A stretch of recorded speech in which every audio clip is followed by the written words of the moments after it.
Hi everyone, स्वागत है आपका एक और नई वीडियो में। आज की जो वीडियो है उसका टॉपिक रहने वाला है आरटीओ के रूल्स एंड रेगुलेशंस। बेसिकली हमारी जो मोटरसाइकिल है और एज ए राइडर क्या हमारे लिए लीगल है, क्या इलीगल है, और पेपर पे क्या लीगल है इलीगल है, उसके बारे में मैं ज़्यादा फोकस है वो नहीं करूँगा। रादर मैं बात करूँगा कौन सी चीज़ें हैं जो प्रैक्टिकल रियल वर्ल्ड, क्योंकि रियल टाइम में जब आपका पुलिस के साथ इंटरेक्शन होता है तो वहाँ पर क्या चलता है क्या नहीं चलता है उसके ऊपर मैं ज़्यादा फोकस है वो करने की कोशिश करूँगा। ज़्यादा डे एंड नाइट का डिफरेंस बहुत ही रेयर देखने को मिलता है। ज़्यादातर होता ये है कि रूल है, लेकिन उस रूल के क्या क्या एस्पेक्ट्स हैं, क्या क्या पैरामीटर्स हैं, उनमें थोड़ा सा ऊपर नीचे रहता है कि डॉक्यूमेंट्स में क्या लिखा हुआ है और एक्चुअल में पुलिस है वो उस चीज़ को कैसे ट्रीट कर रही है। तो इस वीडियो में बस मेरी इतनी सी कोशिश है कि जितने भी मेरे राइडर दोस्त हैं, भाई हैं, बहनें हैं, वो सब जब सड़कों पर निकलें तो पुलिस के साथ अगर उनका इंटरेक्शन होता है तो उनको बेर मिनिमम परेशानी हो। That is what is my intention, जिससे मैं ये वीडियो है वो शूट कर रहा हूँ। तो ऑन दैट नोट सबसे पहले हम बात करते हैं कि एज ए राइडर क्या हमारे लिए कंपलसरी है, क्या ऑप्शनल है, और किस चीज़ को कैसे ट्रीट किया जाता है। तो सबसे पहली चीज़, हेलमेट मैंडेटरी है गवर्नमेंट के जो रूल्स एंड रेगुलेशंस हैं उसके हिसाब से।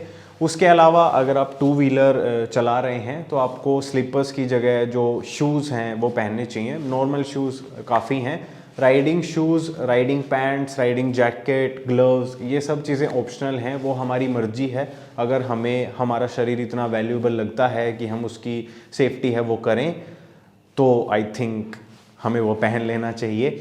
ऑन दैट नोट हमारे लिए इतने ही रूल रेगुलेशंस हैं वो बने हैं। बाइक के लिए बहुत सारी चीज़ें हैं।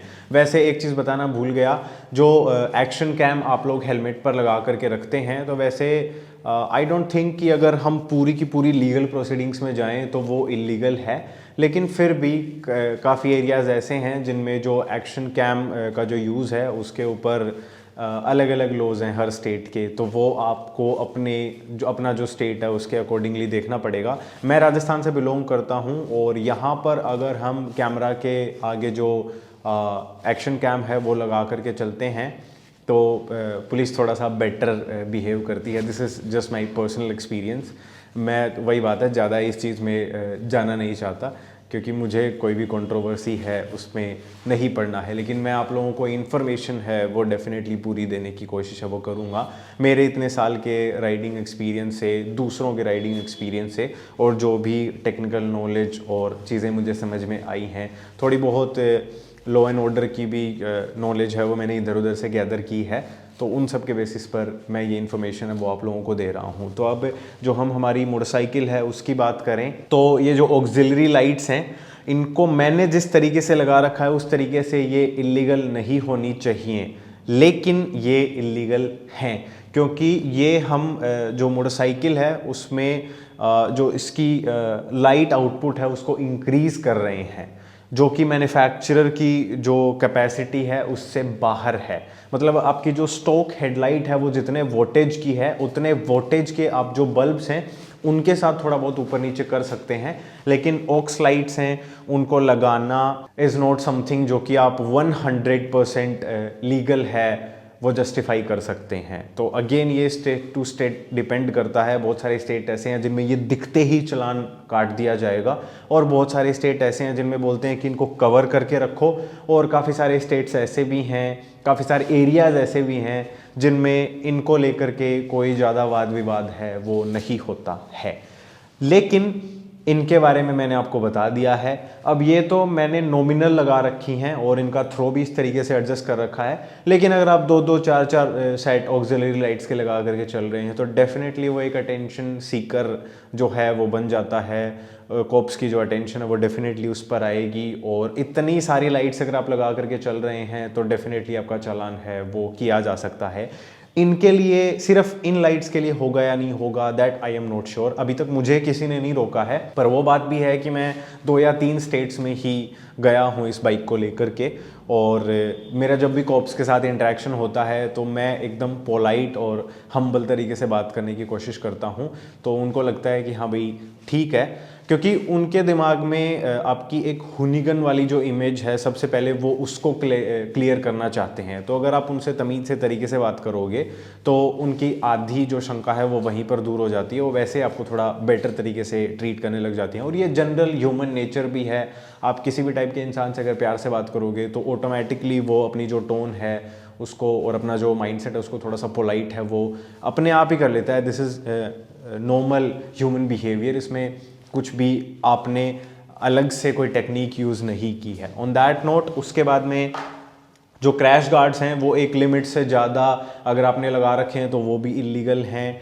उसके अलावा आपकी जो ओवरऑल डायमेंशंस हैं व्हीकल की, उससे ज़्यादा अगर आपने उसके डायमेंशन में कुछ चेंजेस किए हैं तो आप आरटीओ से अप्रूवल लेकर के आओ, वहाँ पर जाओ, वो वेरीफाई करके आपको अप्रूव करके देंगे, तब तो वो लीगल है, अदरवाइज़ वो इलीगल है। नॉर्मल चीज़ें जो कि आप कर सकते हो वो है कि भाई आपने इंडिकेटर का जो बल्ब है उसको हैलोजन से एलईडी में चेंज कर लिया, तो वो लीगल है, लेकिन वो होना एम्बर कलर का ही चाहिए। अगर आपने नीले बल्ब डाल लिए हैं तो डेफिनेटली वो इलीगल है, उसका चालान हो सकता है। इन द सेम वे आपकी लाइट्स अगर एक लिमिट से ज़्यादा ब्राइट हैं तो उसका चालान हो सकता है। फिर आपके जो मिरर्स हैं वो अगर फंक्शनल हैं, थोड़ा उनका डिज़ाइन अलग है तो दैट इज़ फाइन, लेकिन अगर आपने बहुत ही ज़्यादा इम्प्रैक्टिकल मिरर्स डाले हैं जो कि दिखने में ही साफ साफ क्लियरली पता लग रहा है कि भाई ये फंक्शनल नहीं है, they are just for the looks, तो आपका रियर व्यू मिरर का जो चालान है वो भी हो सकता है डेफिनेटली। फिर बारी आती है जो आपके पैनियर्स वगैरह हैं, जो टॉप बॉक्स है, तो उनकी अगेन एक व्हीकल की डायमेंशन की अगर वो अंदर हैं तब तक तो ठीक है, अगर डायमेंशन से वो बाहर हैं तो आरटीओ अप्रूव अगर आप उनको करा लेंगे तो वो बेटर रहेगा, क्योंकि कुछ स्टेट की जो पुलिस है वो थोड़ा सा आपको ट्रबल है वो दे सकती है। हालांकि जो टूरिस्ट फ्रेंडली जो एरियाज़ हैं उनमें अगर आप जा रहे हो तो वो ज़्यादा जो है आपको परेशान है वो नहीं करते हैं, क्योंकि ये बहुत सारी चीज़ों का एक फ्यूजन है, इसमें स्टेट गवर्नमेंट भी इन्वॉल्व है, क्योंकि टूरिज़्म है वो प्रमोट हो रहा है, तो उनकी जो स्टेट की जो आई वुड से इनकम है वो भी इंक्रीज़ हो रही है, रोज़गार मिल रहा है बहुत सारे लोगों को, तो वो सारी चीज़ें थोड़ा सा ऑफ द बुक भी जा कर के देखी जाती हैं। तो उसी हिसाब से पुलिस स्ट्रिक्ट या फिर नॉर्मल या फिर पोलाइट होती है, दैट कम्प्लीटली डिपेंड्स कि उस टाइम पर उस स्टेट की जो सिचुएशन है वो क्या चल रही है। तो ये सारा आप पता करके जाना अगर कहीं पर जा रहे हो तो, और लोकेलिटी का तो सबको पता होता है कि किस एरिया में किस टाइप के जो रूल्स एंड रेगुलेशंस हैं वो बने हुए हैं, तो मेक श्योर आप उनको फॉलो करें। अब बारी आती है साफ साफ जो इलीगल चीज़ें हैं जो कि एज ए राइडर आपको भी नहीं करनी चाहिए अगर आप एक रिस्पॉन्सिबल राइडर हो, तो वो है 10-10 लाइटें लगाना, 5-5 लाइटें लगाना, बहुत ही ज़्यादा पावरफुल लाइट्स लगाना, सीधी लोगों की जो आंखें हैं उनको अंधा करने की कोशिश करना, all the time high beam पे चलना, 2-2 4-4 हॉर्न लगवा लेना। वैसे एक लिमिट तक आप हॉर्न है वो लगा सकते हो, उसके लिए डेसिबल आता है, लेकिन अगेन कॉप्स हैं वो जनरली डेसिबल के हिसाब से ना जाते हुए वो ये देखते हैं कि हाँ भाई एक हॉर्न लगा है, 2 लगे हैं, या फिर वो बड़े बड़े जो अलग से ही दिखते हैं वो वाले हॉर्न लगे हैं, तो उन पर डेफिनेटली पुलिस है वो अटेंशन उनकी आती है और फिर वो आपका चालान कर सकते हैं। तो हॉर्न की एक डेसिबल लिमिट है, उससे ऊपर अगर आप जाओगे तो आपका नॉइज़ पोल्यूशन के अंडर चालान हो सकता है। और नॉइज़ पोल्यूशन के अंडर जो आपका चालान हो सकता है वो हो सकता है एग्जॉस्ट का भी। अब एग्जॉस्ट की एक डेसिबल लिमिट है, उस डेसिबल लिमिट में आप एग्जॉस्ट को चेंज कर सकते हो, बशर्ते आप कैटलिटिक कन्वर्टर को ना छेड़ो, खाली जो नॉइज़ को जो साइलेंस करने वाला जो पार्ट है उसी को आप चेंज कर रहे हो और फिर भी आप डेसिबल लिमिट में रह रहे हो तो। लेकिन पुलिस इस तरीके से आपकी जो डेसिबल लिमिट्स हैं उनको नहीं देखने वाली है, वो डेसिबल लिमिट्स को इस तरीके से देखेंगे कि आपने साइलेंसर चेंज कर रखा है, वो उनको पता लग रहा है या नहीं लग रहा है।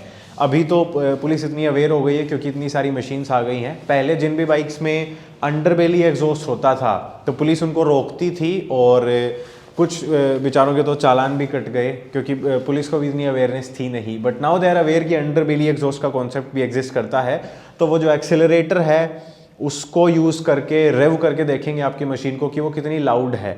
लेकिन अगर दिखने में ही पता लग रहा है कि ये स्टॉक एग्जॉस्ट नहीं है, तो वो डेसिबल लिमिट में हो या ना हो, आई डोंट थिंक कि कोई 1 in a million पुलिस वाला हो जो कि डेसिबल लिमिट चेक करके आपको छोड़ दे तो छोड़ दे, बाकी चालान करेंगे ही करेंगे, क्योंकि उनको दिख गया कि आफ्टर मार्केट एग्जॉस्ट है, सीधा चालान करेंगे। उसके अलावा जो बेसिक रूल्स हैं वो सभी को पता है यार, आपके डॉक्यूमेंट्स वैलिड होने चाहिए, आप ट्रिपलिंग मत करो, पिलियन को भी हेलमेट लगाना ज़रूरी है, आप स्पीड लिमिट में चलो, आप अगर बार बार लेन चेंज कर रहे हो, अग्रेसिव कट्स मार रहे हो, रैश राइडिंग कर रहे हो, तो डेफिनेटली आपका चालान है वो हो सकता है। तो ये सारी चीज़ें आई थिंक आप लोग अवेयर ही हो इन सब से।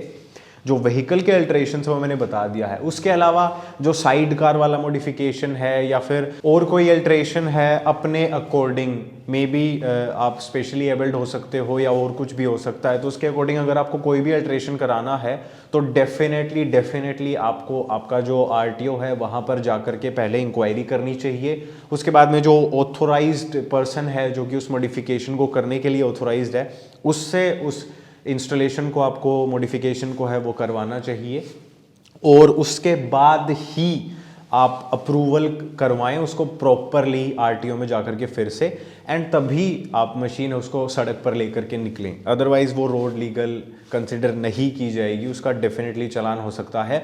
और चालान की सेंसिटिविटी के हिसाब से डिपेंड करता है कि आपका ऑनलाइन चालान करेंगे या आपका कोई डॉक्यूमेंट सीज करेंगे या फिर आपका व्हीकल है उसी को जो सीज है वो कर लेंगे, फिर कोर्ट के चक्कर काटते रहना। जितने टाइम तक आपकी मशीन पुलिस स्टेशन में खड़ी रहेगी उतनी ही वो सड़ती जाएगी, ख़राब होती जाएगी। तो रादर आप इन सब चीज़ों में पढ़ो। आई वुड सजेस्ट कि आप एक रिस्पॉन्सिबल सिटीज़न की तरह जो बेसिक और मिनिमम आपकी रिक्वायरमेंट्स हैं एक मशीन में मॉडिफिकेशंस की, अल्टरेशंस की, वो करो रूल रेगुलेशन की लिमिट्स में रहते हुए, और आराम से अपनी जो मशीन है उसको इंजॉय करो। और इंजन में आप मॉडिफिकेशन है वो नहीं कर सकते हो। अगर कर रहे हो और उनको पता लग गया, कंडीशन यही है कि उनको पता लग जाए, if they are that much educated कि उनको पता है कि आपने रीमैप करवा रखा है, तो वो आपका चालान कर सकते हैं। अगर आपने बोर कैपेसिटी चेंज करा रखी है, लेट्स सपोज 200 सीसी की है, इसमें आपने 220 सीसी का बिग बोर डाल रखा है, या अगर आता है तो 250 सीसी का बिग बोर डाल रखा है, दैट इज़ इलीगल। अगर उनको पता लग गया तो फिर आपने अगर इंजन स्वैप कर लिया है तो वो इलीगल है। इंजन नंबर 33 नंबर के साथ कोई भी अल्टरेशन अगर आपने की है तो वो इलीगल है। जो मैन चैसी है बाइक की, मैन जो फ्रेम है, उसमें अगर आपने कोई भी कटिंग वगैरह करके अल्टरेशंस की हैं, व्हीकल की जो स्टॉक डायमेंशन है उसको छोटा या लंबा या फिर चौड़ा करने की कोशिश की है, उसका भी चालान है। तो ये सारी चीज़ें आपकी जो हैं वो रोड इलीगल आपकी बाइक को बना देती हैं। At the same time tyres जो हैं वो अगर आपने 10 mm कम या 10 mm ज़्यादा किए हैं या मैक्सिमम 20 mm तक ज़्यादा किए हैं तब तक तो सम वाट एक्सेप्टेबल है। लेकिन आपने अगर एक अनरियलिस्टिक साइज़ का जो टायर है वो अपनी मशीन में लगा रखा है तो डेफिनेटली वो इलीगल है, उसका चालान है वो हो सकता है। उसके अलावा छोटे छोटे चालान अगर कोई करना चाहे तो, फॉर एग्जाम्पल ये जो एक्सपल्स है, इसका जब हमने इंश्योरेंस में काम कराया था तो इसके जो रिफ्लेक्टर्स हैं यहाँ पर, इसमें एम्बर रिफ्लेक्टर्स आते हैं, तो वो इसके मिसिंग हो गए थे, तो वो अभी तक नहीं लगे हैं। तो अगर कोई करना चाहे तो साइड में एम्बर रिफ्लेक्टर्स ना होने का चालान कर सकता है। ये नए रूल्स हैं उसके हिसाब से बता रहा हूँ। पीछे रेड रिफ्लेक्टर अगर नहीं है तो उसका चालान हो सकता है। आपकी ब्रेक लाइट, आपके इंडिकेटर्स, आपकी हेडलाइट, आपके मिरर्स फंक्शनल नहीं हैं, उसका चालान हो सकता है। आपकी जो बाइक का जो कलर है वो अगर RC से मैच नहीं कर रहा है या उससे मिलता जुलता नहीं है तो आपका चालान हो सकता है। अब RC में लिखा है वाइट एंड ब्लू और आपने बाइक ब्लैक करा रखी है या रेड करा रखी है तो डेफिनेटली आपका चालान हो सकता है। कलर आप चेंज करा सकते हो लेकिन RTO अप्रूवल के बिना कलर चेंज नहीं हो सकता है। आपको सबसे पहले कलर चेंज कराना है, उसके बाद में RTO से आपको अप्रूवल लेकर के उसको RC में इंडोर्स कराना है। वैसे ही अगर आप CNG में कन्वर्ट कर रहे हो तो अगर अलाउड है तो आपको वो इंडोर्स कराना पड़ेगा। अगर आपकी बाइक CNG में आपने कन्वर्ट करा लिया, मैं एक एग्जांपल दे रहा हूँ, कराना मत, कोई लॉजिक नहीं बनता उस चीज़ का, पर मैं एक एग्जांपल दे रहा हूँ कि अगर आपकी बाइक को आपने CNG में कन्वर्ट करा लिया है, बाई फ्यूल हो गई है आपकी बाइक और आपने उस चीज़ को RC में इंडोर्स नहीं कराया है, चालान हो सकता है, इंश्योरेंस क्लेम तक नहीं मिलेगा। तो ऐसी भी बहुत सारी चीज़ें हैं जो कि आपको माइंड में रखनी है। और इन सब के बाद अगर आपने बहुत सारे स्टिकर्स लगा रखे हैं या फिर जो भी रूल रेगुलेशन के हिसाब से जो स्टिकर लगाना गलत है, ऑलमोस्ट सारे ही स्टिकर लगाना गलत है वैसे तो टू बी ऑनेस्ट, लेकिन फिर भी इक्की दुक्की चीज़ है वो चल जाती है। लेकिन अगर कोई भी चीज़ अगर अटेंशन सीकिंग है आपकी मशीन के अंदर जो कि कंपनी से वैसी नहीं आई है तो डेफिनेटली पुलिस वाले आपको रोक सकते हैं और आपका चालान भी कर सकते हैं। रजिस्ट्रेशन प्लेट्स का चालान होता है, ये मतलब बेसिक चीज़ें आई थिंक सभी को पता हैं, लेकिन जो अलग से डिस्क्राइब करने वाली चीज़ें थी वो मैंने आई थिंक आपको जो है डिस्क्राइब है वो कर दी हैं। उसके अलावा अगर आप किसी प्राइवेट प्रॉपर्टी किसी के अंडर अगर आती है वो और उसमें कोई भी हुड़दंगबाजी कर रहे हो तो आपका व्हीकल सीज हो सकता है। तो ऐसे बहुत सारे जो रूल रेगुलेशंस हैं वो हैं जिनको अगर आप वायलेट करोगे तो चालान भी हो सकता है, आपके डॉक्यूमेंट भी सीज हो सकते हैं, आपका व्हीकल भी जो है वो सीज हो सकता है। तो ये तो हो गई सारी चालान की बात और प्रैक्टिकल बातें जो कि जनरली जो पुलिस इंटरेक्शंस हैं उनके अंदर हमें और आपको देखने को जानने को समझने को मिल सकती हैं। अब बात करते हैं कि आपको जो डॉक्यूमेंटेशन है वो कौन कौन सी प्रॉपर है वो रखनी चाहिए। तो सबसे पहले आपके व्हीकल की प्रॉपर जो रजिस्ट्रेशन सर्टिफिकेट है, आरसी जिसको बोलते हैं, वो आपके पास होनी चाहिए। वैलिड थर्ड पार्टी इंश्योरेंस होना चाहिए। First party zero depreciation that is completely on your own, वो आपकी मर्जी है, आपको कराना है नहीं कराना है, क्योंकि वो आपके प्रॉफिट और लॉस की बात है। थर्ड पार्टी में जब आप किसी और का नुकसान करते हो तब बात है वो आ जाती है क्लेम की, तो इसलिए सरकार ने थर्ड पार्टी मैंडेटरी किया है। तो थर्ड पार्टी वैलिड आपका इंश्योरेंस होना चाहिए। पीयूसी पोल्यूशन अंडर सर्टिफिकेट है वो आपका मैंडेटरी है। और आप जो बाइक के एमिशंस हैं उनके साथ छेड़छाड़ नहीं कर सकते हो, ये आपको मैं पहले बता देता हूँ। अगर आपकी बाइक BS6 है तो BS6 एमिशन नॉर्म्स की वैल्यूज़ हैं, उन वैल्यूज़ के अकॉर्डिंगली अगर आपकी बाइक का जो पोल्यूशन है वो नहीं है, मीटर पे अलग दिखाता है, तो आपकी बाइक का पोल्यूशन सर्टिफिकेट नहीं बनेगा, उसको रिजेक्ट कर दिया जाएगा। हालांकि ग्राउंड रियलिटी ये है कि वो नहीं होता है, ज़्यादातर तो वो यूज़ भी नहीं करते हैं, वैसे ही पोल्यूशन है वो बन जाता है। लेकिन मैंने जो रूल के हिसाब से जो बात है वो आपको बताई है। उसके अलावा अगर अगेन कोई पढ़ा लिखा पुलिस वाला होगा तो अगर आपने 125 सीसी या उससे नीचे की जो नई वाली बाइक्स हैं उनका अगर IBS है, IBS सिस्टम जो है, SBS कुछ भी बोल लो, कॉम्बी ब्रेक मान लो, वो अगर हटा दिया है तो वो इलीगल है। और 125 सीसी से ऊपर की जो मशीन है उसमें सिंगल चैनल ABS मैंडेटरी है, अगर उसको आपने हटा दिया है तो वो भी इलीगल है।